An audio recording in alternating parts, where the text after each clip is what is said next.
You know, let's be honest, some of our fragrance collections need a bit of a facelift. You ready to get some cosmetic surgery? Let's go!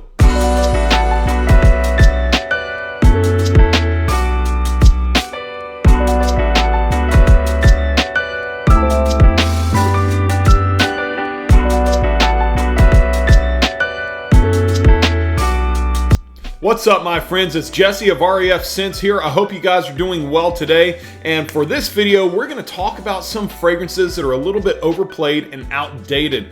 You know, sometimes we keep fragrances in our collections for so long that they end up just kind of passing with the age of time, you know? So I'm going to give you 5 fragrances that I think probably need to be retired, but don't worry, I'm going to give you some really good options for those as well. Let's check these out. So kicking things off at number 1, we have a fragrance that was a big staple in the 80s and actually still plays a pretty big role in today's market. A lot of my friends over in Europe, especially the UK, say that this fragrance is still big and still pulls a ton of compliments. It is Davidoff Cool Water. Now, let me be honest with you about something.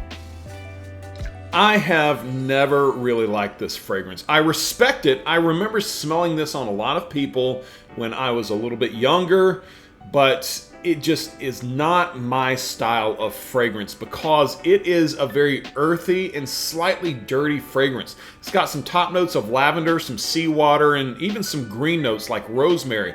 And then as it dries off, you've got some sandalwood, oak moss, musk, and a couple of other things thrown in there. And what it just smells like to me is like if you walked in your backyard after a really, really big rain. You get some of the green notes in there. You can smell some of the muddiness. You can smell some of the leftover rain and mustiness from the, from the fog and from, some of the humidity. It's just not all that pleasing to me. So I very, very rarely reach for this. I do reach for it sometimes just to keep my nose trained on it, but this is not something that I enjoy wearing. However, if you want to give it a little bit of a facelift and check something out that is like Davidoff Cool Water, has that same vibe, but is meant for more of a modern type of man, check out Banana Republic Grassland. Now, I actually do like this one because it still keeps some of those aquatic notes in there, still some of the green notes, but it's not muddy. It's very fresh and invigorating, and it's even got a couple of citrusy notes on the top. Now, I got this one from a rack store like Ross, Marshalls, TJ Maxx, and it was only about $25. You can still find it from time to time in one of these places. If you shop online, you're gonna be looking at about maybe $50. Honestly, I still think it's worth the price. The Davidoff Cool Water, this one's a cheapie. I say cheapie as in the price. You're gonna be looking $25, $30 online, maybe a little bit more if you buy retail. But this one right here, this is a really great rendition, a modern rendition of the old Davidoff Cool Water. So if you get a chance, check out Banana Republic Grassland. And to my friends overseas, outside of the United States, I do understand that Banana Republic fragrances are not usually available, but keep an eye out if you happen to come to the United States, or keep an eye out just in your local market. These guys may expand sometime, and you may need to consider this one. You know something? What the hell? Let's stick with another 80s fragrance, and this one I actually still really, really like. A lot of people wore it back in the day, and even though it may be outdated, I still have a deep appreciation of it. It is Guy Laroche Drakkar Noir. Everybody that is at least in their mid-20s probably has some childhood recollection of smelling somebody with this fragrance, and I think it still smells amazing. But it is old, okay? It is old school. It is very mature as far as its scent profile. It's not everybody's cup of tea, and I'll go ahead and admit that. So if you are out there and you don't like this, trust me, I understand where you're coming from. Some of the notes in the Drakkar Noir are lavender, lemon, bergamot, some mint, and basil on the top. And then as you get to the heart notes in the bottom, you've got coriander, cinnamon, jasmine, sandalwood, some pine, vetiver, patchouli, and a number of other fragrance notes that are thrown in there. There's like 25 notes in this thing, according to Fragrantica. But like I said, This is very mature in its scent profile, and it's a little bit abrasive when you first spray it on, okay? It is not meant to be sprayed on somebody with a timid personality. This one is very bold. But as I said, it's a staple of the 80s. It needs a little bit of a revamp, and John Varvatos did it well with this fragrance, Vintage. John Varvatos Vintage is my favorite from the John Varvatos line. I love this one. And as much as I love this one is a little bit better in my opinion, okay? It's got the same feel, it's got the same vibe, but it is a little bit more refined, a little bit subtle in its more subtle in its presentation. This one, very big right on the front. This one, it just settles into you very, very softly. It's got some rhubarb, some pepper, some wormwood, and basil on the top. As you start drying off, you've got the cinnamon, juniper berries, and jasmine, just like you do over in the Dakar Noir. But this one has tobacco, suede, tonka bean, and some patchouli and oak moss in the bottom. That tonka, suede, and tobacco is what sets this one apart. It is so much more refined and modern as far as a gentlemanly smell goes. Now, this one right here, as it has been around for quite a while, you're going to be paying $25, maybe $30, depending on where you find it, depending on how big the bottle is. But with the Vintage, this one right here runs about anywhere between $35 to $65. But in my opinion, it is very, very worth the money, okay? Projection, longevity, performance, things like that. The Dakar Noir does a tad bit better than the Vintage, but it's a sacrifice I'm willing to make. I'm just gonna go a little bit more heavy on the trigger with this one, and excuse me, and I'll be just fine. Had the hiccups right there. Anyways, John Varvatos Vintage, this is the one you want to get if you want a nice smell like Dakar Noir, but you want it a little bit more modern, okay? Check it out. So for fragrance number 3, I'll admit this one's going to be a little bit of a stretch, because in terms of how old the fragrance is, this one was only released in 2016, so it's not all that old as of yet, not like the ones that were released from the 80s. And I freaking love this fragrance as well, just like I did the Dakar Noir. But the reason I'm wanting to revamp this one is because the performance is piss poor. I mean, it is horrible. From Dolce & Gabbana, we have the One Eau de Parfum. Now, like I said, I love the way this fragrance smells.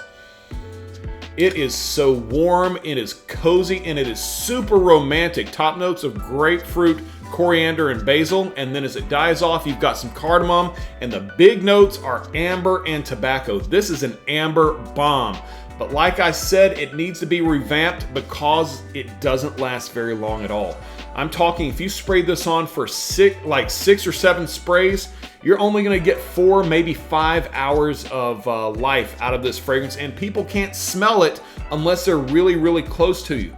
On one hand, that's okay in some circumstances because that means it's an intimate type fragrance. But when you're spending about $60 or $70, maybe $80 on a fragrance, you need something that does a little bit better. So as much as I love this one, we have to put it away and move on to something a little more modern and a little more robust. That is going to be Mercedes-Benz Club Black. Now, I know that if you've seen a couple of my other videos, you may have thought I would have gone niche with Hail Bop from Tiziana Terenzi, but let's keep it within reason as far as price goes. This one right here, only between $50 and $70. It used to be like $30 or $40 until people like me started talking too much about it. Then the price jumped, but this one is so freaking good. It's got a citrusy top note of bergamot, just like that citrusy top note of grapefruit in the Dolce & Gabbana. And then as it dries off, you've got some incense, vanilla, and benzoin, along with a couple of woody notes in there. And benzoin is kind of like amber. It's very resinous and very sweet. And that vanilla just adds a really nice touch to this one that brings out, yet again, the romance. But where this one stands out apart from the Dolce & Gabbana is its longevity and performance. 3-4 sprays, I will get 6 to 8 hours of performance depending on how hot it is outside. But you can definitely wear these for the same seasons. You can definitely wear them for the same occasions. I say this is a night out fragrance that is romantic in its presentation. The Mercedes-Benz Club Black it needs to be on your list. I had a friend one time that I recommended this to. As soon as he smelled it, he turned around and bought 2 extra bottles for backup. That's how good this one is. I promise you, you won't be disappointed. Mercedes-Benz Club Black, go get it. As we go on to fragrance number 4, we're going to jump back in time to 1998. This particular fragrance was released and it was pretty big when it came out. Some people still wear it today, and I do get asked about it from time to time, but it is a fragrance from Givenchy that is not my favorite from the house. This is Givenchy Pie. Now, number one, I really do hate this bottle. I got it because I wanted to be able to review it. I thought it smelled pretty good at the store, but as I kind of grew up a little bit, my nose matured a little, I just kind of turned against this fragrance, if you want to call it that. But it is pretty pleasing to some people. It is a mature vanilla-based fragrance. When you first spray it on, though, it kind of opens a little weirdly. It's got some mandarin orange, but then some herbaceous notes like tarragon and rosemary and basil. And I'm like, what are these herbs doing in a vanilla-based fragrance? As you start dying off, you've got some neroli, some vanilla, almond, and tonka bean, a little benzoin in there as well. But what kind of throws me off about this fragrance is the citrusy and herbaceous opening, along with the dry almond and the vanilla. It's just all of these things just don't really make sense. Now, what I will say is if you are a more mature guy that likes sweet fragrances, this may be a good bet for you, okay?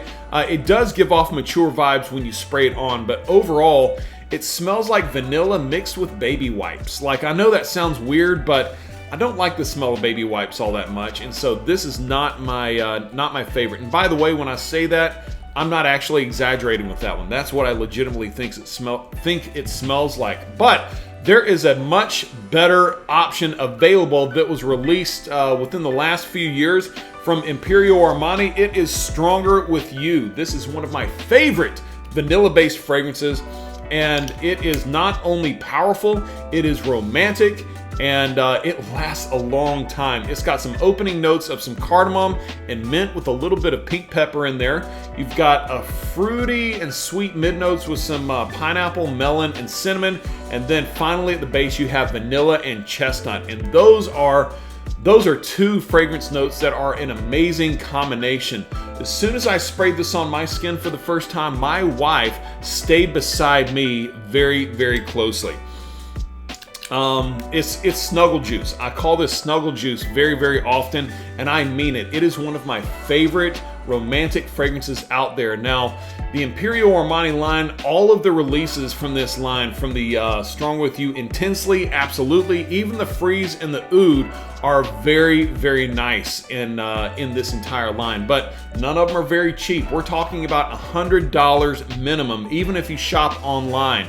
This one right here, you're gonna find for about $50, $60 online. I highly recommend the Stronger With You from Imperial Armani. It is a great option and a great uplifting version of that pie. Check it out.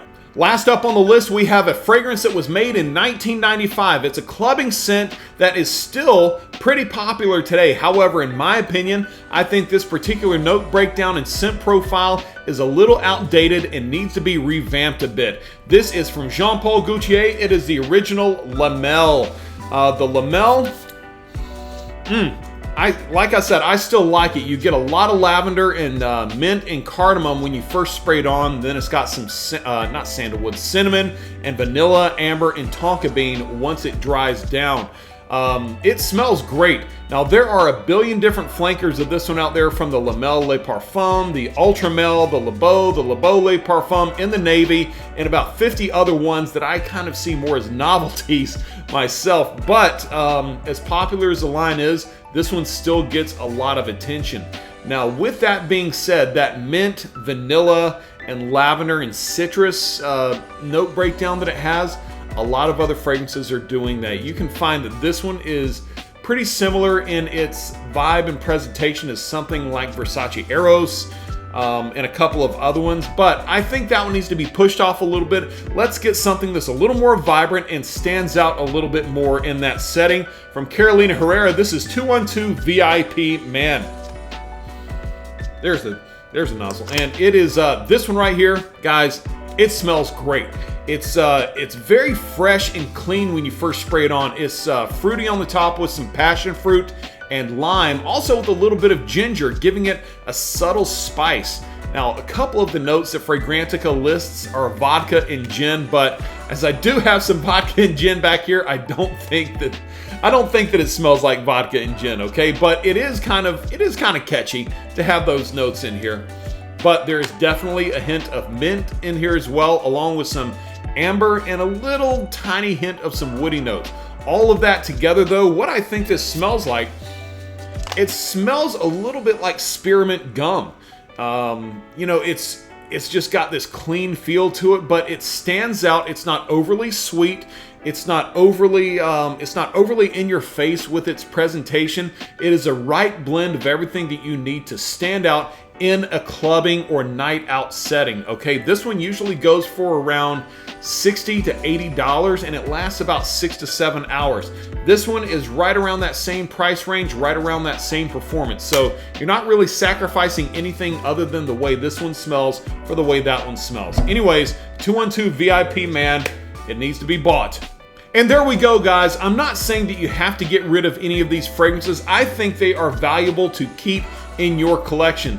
All I'm saying is that if you want a more modern take on these fragrances, these are some other ones that you want to go with. I think it's, you know, on one hand, I think it's necessary to appreciate and respect history, but at the same time, you need to kind of keep up with the times. You need to kind of blend in with what's happening around you today. All right? I hope you guys have a great day. Thank you so much for watching. Like, comment, subscribe, do all that good stuff. Also, be sure to go down in the comments below, check out the links that I'm posting so that you can purchase these fragrances for yourselves. Have a great day. We'll see you next time.